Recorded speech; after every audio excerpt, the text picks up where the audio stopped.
자, 오늘의 부동산 레시피는 바로 이것입니다. 공급 확대와 투기 수요 차단, 두 마리 토끼 잡을 수 있나 이런 주제인데요. 이게 어떤 의미냐면은 지금 공급을 확대하겠다고 하면서 또 투기 수요를 잡겠다. 그러니까 공급 확대와 규제가 지금 같이 부동산 시장에 엉켜 있는 그런 상황이죠.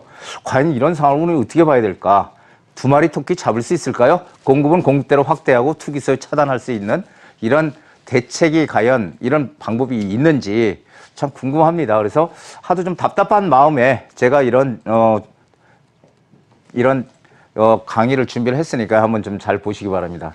정부 공급 부족하지 않다고 했다가 작년 말부터 이제 공급 확대로 정책이 드디어 이제 전환이 된 건 다 아시죠? 그래서 2020년 8.4 대책에서부터 이제 공급 대책이 나오기 시작합니다. 그래서 서울에 13만 2천 가구, 수도권 26만 플러스 알파, 그 다음에 2021년 올해죠. 2.4 대책이라고 해서 서울에 32만, 그리고 인천, 경기 29만. 자, 이렇게 공급을 많이 하겠다고 합니다. 자, 그러면 정말 공급이 많아질 것 같은데 문제는 뭐예요? 공공개발에 지금 정부에서는 방점을 찍었다라는 거죠. 우리가 잘 아시다시피 공공재개발, 공공주도 재개발, 민간 재개발이 아닌 공공 위주의 개발에 방점을 찍었다. 그런데 지금 뭐 그러다 보니까 이런 뭐 과천, 태릉, 용산, 뭐 정부 과천 청사부지 이런 데들 거기다가 임대주택 지으려고 했던 것들이 다 지금 무산이 되고 있잖아요. 주민 반발로 인해서. 그래서 과연 이런 것들이 제대로 공급이 잘 될 수 있을지에 대한 그런 의문점들이 점점 생기고 있죠. 그래서 뭐 태릉 골프장 부지에도 또 계획도 지금 뭐 상당히 좀 어려워지는 것 같고요. 그래서 과연 어디서 어떻게 이게 공급이 빨리 진행이 될지 참 의문입니다. 자, 또 하나 오세훈 시장의 공급 확대 정책 좀 특이합니다. 제가 방송에서 강의할 때 말씀드렸지만 일단 규제부터 하고 후에 완화하자 이런 정책이죠. 이게 지금 대표적으로 여러분들이 아시다시피 재건축 안전진단 완화 시 완화를 하게 되면 지금 재건축 풀어달라고 자꾸 서울시에서 국토부한테 정부한테 건의를 하잖아요. 근데 풀어주게 되면은 막 급등할 것 같아. 재건축이 아파트가 안전진단 막 여기저기서 통과됐다 그러면은 강남부터 시작해서 주변으로 여파가 가격 상승의 여파가 번진다. 그래서 이런 급등 우려 지역들을 자 우리 서울시에서 먼저 규제할게. 토지거래 허가구역으로 다 묶었습니다. 그렇죠? 목동이니 압구정동이니 성수동이니 뭐 이런 데 묶었잖아요. 여의도. 그렇죠? 묶었으니까 재건축 완화해줘. 지금 이렇게 선 규제하고 후 완화하는 그런 지금 방식으로 지금 진행이 되고 있다. 서울시장의 입장에서. 자, 재건축 재개발 거래 금지 시기 앞당긴다. 이것도 지금 똑같은 의미죠.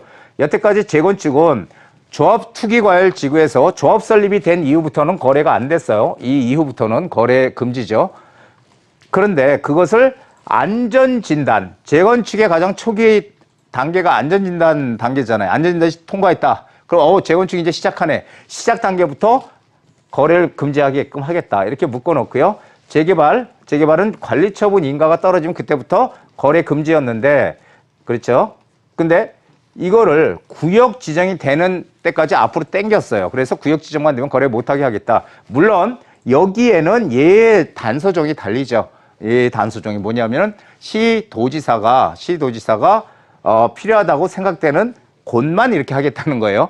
다 무조건 일괄적으로 지정하는 게 아니고 시도지사가 여긴 좀 사람들이 많이 몰려서 가격 급등의 우려가 있다 이런 지역을 하겠다. 그리고 또 거기서 뭐 3년 이내로 조합 설립이 안 되면은 한 번은 또 매도할 수 있게 해주겠다. 뭐 이런 여러 가지 조건들은 있지만 어쨌든 지금 요렇게 미리 재개발해서 투기 수요가 못 들어오게 앞에서 규제를 먼저 할 테니까 재개발 빨리 좀 하게 해달라. 지금 정부한테 이렇게 요청을 하고 있는 거죠.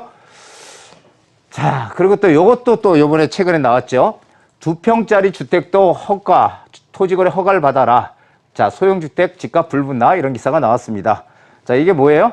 지금 토지거래 허가 면적, 주거지역 같은 경우는 18제곱미터, 즉 5.4평 이상이 되면은 토지거래 허가를 받아서 실거주 2년을 해야 되고 뭐 이런 요건이 있어서 투기수요는 못 들어가게끔 막 묶어놨는데 그걸 갖다 6제곱미터로 축소하겠다는 거예요. 주거지역을. 그럼 6제곱미터면은 1.8평 정도 되는 겁니다. 1.8평. 우리가 평으로 해야 좀 잘 알잖아요. 1.8평.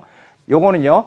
본래는 18제곱미터니까 5.4평이에요. 5.4평. 약 5.4평이었던 거래 기준을 1.8평으로 지금 축소해서 하겠다. 근데 이거는요, 사실상 모든 주택이 다 대상이 되겠죠. 대지집은 1.8평 안 되는 게 어디 있어요. 그렇죠. 대부분 다 되니까. 그래서 지금 이렇게 토지거래 허가로 오히려 작은 그런 대지지분도 거래 못하게 하겠다. 이렇게 지금 규제 대책이 나왔죠. 과연 근데 이것이 바람직한 방향인가? 이거 좀 생각을 해봐야 될 것 같아요. 왜냐하면은 자, 투기수요. 이 목적은 그렇습니다. 투기수의 사각지대에 있는 일부 소형 아파트, 잠실 엘스나 뭐 이런데 본래는 18제곱미터니까 5.4평, 대지지분이 5.4평 이하는 자유롭게 거래를 할 수 있거든요. 본래는. 그걸 갖다가 지금은 어떻게 해요? 1.8평으로 지금 낮춰놨기 때문에 잠실 엘스나 이런 데는 4평 정도 되거든요. 대지집은 작은 것들은.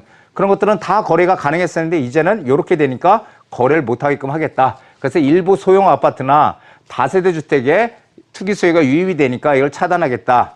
그래서 사실상 주택거래 허가제라는 그런 얘기들도 지금 나오고 있습니다. 그렇다면 이제 모든 주택 다 허가받아야 되는 거냐? 토지거래 허가받아야 돼? 이렇게 나오고 있는 거죠. 그래서 이것은요, 근데 일시적인 가격 안정의 효과는 분명히 단기적으로 있겠지만은 중장기적으로 봤을 때 효과는 없고요. 그리고 만약에 이게 1년 단위로 다시 또 재지정을 하든지 해제를 하든지 할 수 있거든요. 1년 단위로. 그러면은 해제될 때는 어떻게 돼요? 더 과열돼서 더 크게 오를 수 있는 가능성이 있죠.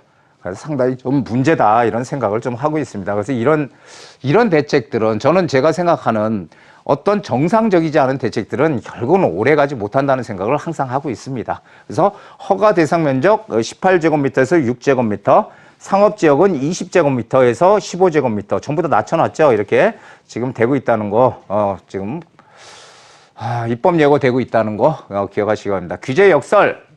선한 의도의 정책이 나쁜 결과를 가져온다는 겁니다. 이건 뭐 세계사적으로도 사례가 너무너무 많죠. 이 프랑스 대혁명이 끝나고 나서 로베스피에르가 정권을 잡았습니다. 한 4년 후에. 자, 우유파동이 뭐냐면은 모든 우리 어린이들은 저가의 가격, 싼 가격에 우유를 먹을 권리가 있다. 그러니까 우유 가격을 낮춰야 된다. 그래서 우유를 막 싸게 책정을 했어요. 우유값 싸게. 그리고 비싸게 받는 사람들을 막 처벌을 막 한 거예요, 강하게. 그러니까 목장 주인들이 우유 판매를 안 팔아. 왜냐하면은 우유값이 싸니까 팔아봐야 이익이 안 나잖아요. 그렇죠. 그러니까 어떻게 돼요? 우유 판매를 기피하니까 우유가 암시장에서 팔려. 비싸게 거래돼. 그러니까 이제 생각을 해본 거죠. 왜 저 우유 판매를 기피할까 봤더니 이 젖소들, 치즈 만들고 하는 젖소들을 먹이려면은 사료를 먹여야 되잖아요. 그러니까 사료값이 문제야, 사료값이. 그래서 그럼 어떻게 해? 사료값을 낮추면 되겠지. 사료값을 강제로 또 인하를 해요. 그래서 비싸게 받는 사람 또 강하게 처벌을 해. 사형까지 시키고. 근데 사료 가격이 그래서 낮아지잖아요. 사료 가격이. 낮아지니까 사료업자는 또 어떻게 해요? 낮아서 이익이 안 나니까 또 사료 판매를 기피해. 안 해. 그러니까 어떻게 해? 젖소가 사료를 먹을 수가 없어요. 우유 생산에 차질이 생기고 우유값은 폭등하게 되고 빵과 치즈 가격은 급등하게 됐다는 거죠. 이 사람은 주식이죠, 빵이. 그래서 결국은 로베스피에르가 처형이 됐다. 이런 얘기입니다. 항상 정부에선 선한 의도를 가지고 정책을 피지만 그 선한 의도의 정책들이 반대로 나쁜 결과를 가져나온 사례는 역사적으로 상당히 많습니다. 지금 우리가 가장 전문가들이 문제라고 생각하는 전월세 상한제 마찬가지죠. 그렇죠? 전월세 상한제. 이것이 서민들의 주거 안정을 위한 대책으로 마련은 됐지만 오히려 그것이 시행이 되고 나서 부작용이 커지면서 임대인과 임차인 간의 갈등을 지금 상당히 유발시키는, 그리고 전세값을 크게 상승시키는 선한 의도의 정책이 나쁜 결과를 지금 가져온다는 이 규제 역설, 이것을 꼭 기억을 하시기 바랍니다. 현 시장 상황 어떻게 봐야 될까요? 4년간 집값 급등으로 인해 키 맞추기 현상이 지금 벌어지고 있다. 여기저기 다 오르고 있다라는 얘기입니다.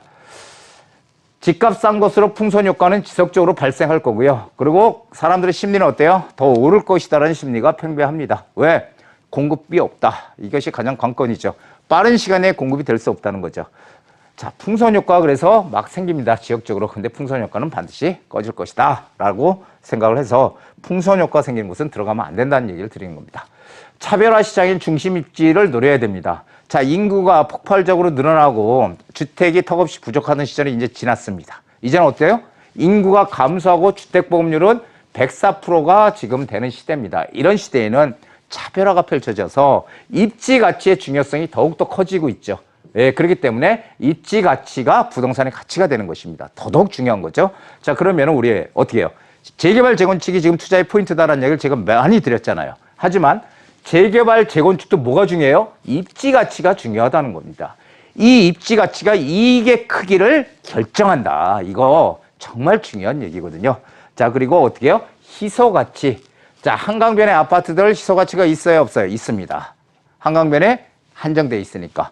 그렇죠? 희소 가치 있는 이 희소 가치에 투자를 해라. 그래서 한강변과 이 전용 주거지역, 시간 관계상 제가 뭐 이렇게 말씀을 드리기 조금 어려운데 이건 나중에 또 이제 강의를 하거나 제가 그럴 때 한번 말씀을 드리기로 하고, 한강변과 전용 주거지역은 상당한 부동산의 희소 가치를 가지고 있는 지역입니다. 이 지역을 눈여겨 보셔야 됩니다.